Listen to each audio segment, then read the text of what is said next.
So California Association of Realtors released its official housing market forecast for 2022. I know if you've been thinking about selling, you've probably wondered if you should wait. Will prices go up? And if you're planning to buy, you've probably wondered the same exact thing, only for the opposite reasons. So while no one can make a 100% guaranteed forecast of what the housing market will bring in the future, lots of experts will try, and here's what the California Association of Realtors thinks will happen in 2022. So the California Association of Realtors, also known as C.A.R, thinks a lot of what happens in the 2022 housing market is going to depend on how much in control we can get this pandemic, which we've been living in since early 2020.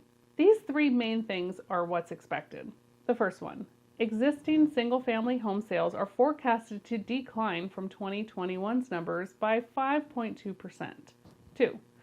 The median home price is expected to rise 5.2% in 2022. So if you're thinking about selling, and if C.A.R's prediction is correct, you haven't missed the peak yet. It's just not expected to go up as much as it did in 2021, where we were projected to see a 20% increase in 2021. Wow. 20%. That's huge. And number 3, housing affordability is expected to drop to 23%, which isn't great news overall. That means that just 23% of households can afford a median-priced home in California.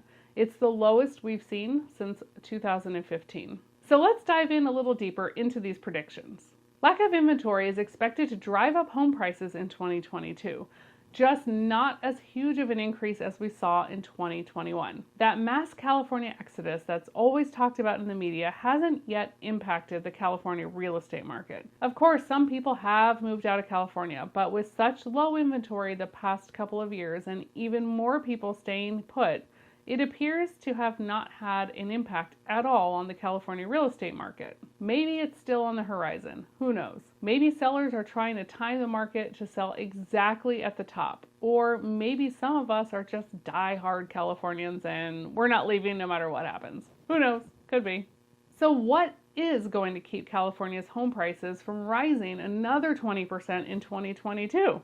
Well, it's not the inventory. The lack of inventory is what will continue to drive prices up, but higher interest rates will help keep the prices down a little bit. And as I've been saying for over a year now, Californians will move from more expensive areas to more affordable areas, especially those who have an option now to work from home, even part-time. Moving to a more affordable city within 30, 60, or even 100 miles from a job will give people a chance to buy a larger home with space for one or maybe even 2 home offices. What we're seeing happening with this is prices of homes and rents in more affordable areas have seen significant increases, and rent prices in the more expensive areas have decreased. It's also impacted schools in more expensive areas as well. As other families are choosing to relocate to other counties, schools in the more expensive areas are seeing a significant decrease in student enrollment. Add to this also the fact that some parents are choosing to homeschool or go for private school options instead. It seems to me there's more of a shakeup and redistribution of California's population than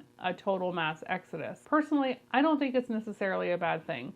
Some areas will be uplifted and others will be brought back to some level of normalcy. So here's what C.A.R President David Walsh had to say about the forecast. A slight decline next year from the torrid sales pace of the past year and a half will be a welcome relief to potential homebuyers who have been pushed out of the market due to high market competition and extremely low levels of homes available for sale. Home ownership aspirations remain strong and motivated buyers will have more inventory to choose from. They will also benefit from a favorable lending environment with an average 30-year fixed-rate mortgage remaining below 3.5% for most of next year. So interest rates are expected to rise slightly, but still remain low at 3.5% or less, still historically low rates. Affordability is expected to drop in 2022 to 23%, which is the lowest we've seen since 2015. This means only 23% of households can afford to buy a median-priced home in 2022.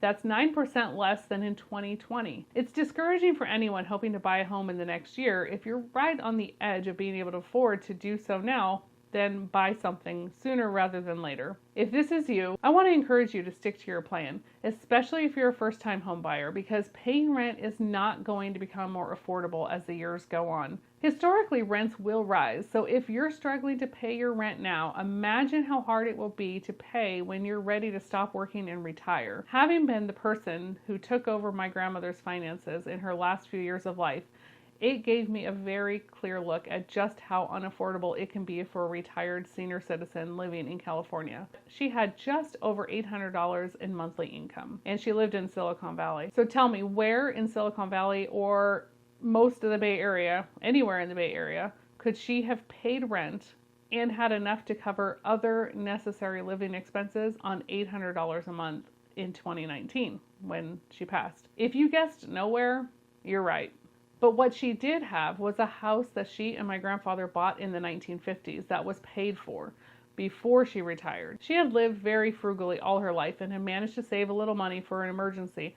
And she had my parents who lived with her for many, many years, which mutually benefited both her and my parents. They didn't have to pay high rent somewhere else or a large mortgage in another house, which allowed them to save for their retirement while covering much of the living expenses for my grandmother, which she couldn't have otherwise afforded to pay. Now, I know multi-generational living isn't a typical American way, but it's very common in families who immigrate like mine.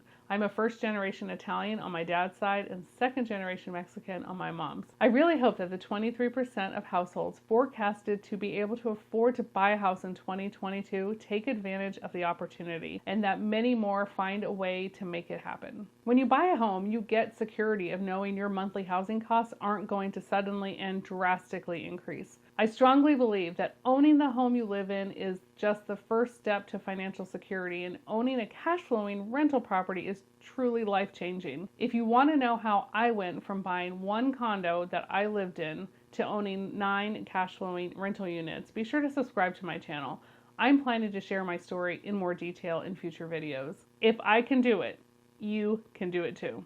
Buying your first home might be the hardest step you take, but I can tell you it gets easier with each property you buy. I'm Maria Diora. I'm a real estate agent in the San Francisco Bay Area. If you have real estate questions in the Bay Area or anywhere in the country, I'm happy to help. Give me a call, send me a text, shoot me an email, and I'll see you in the next video.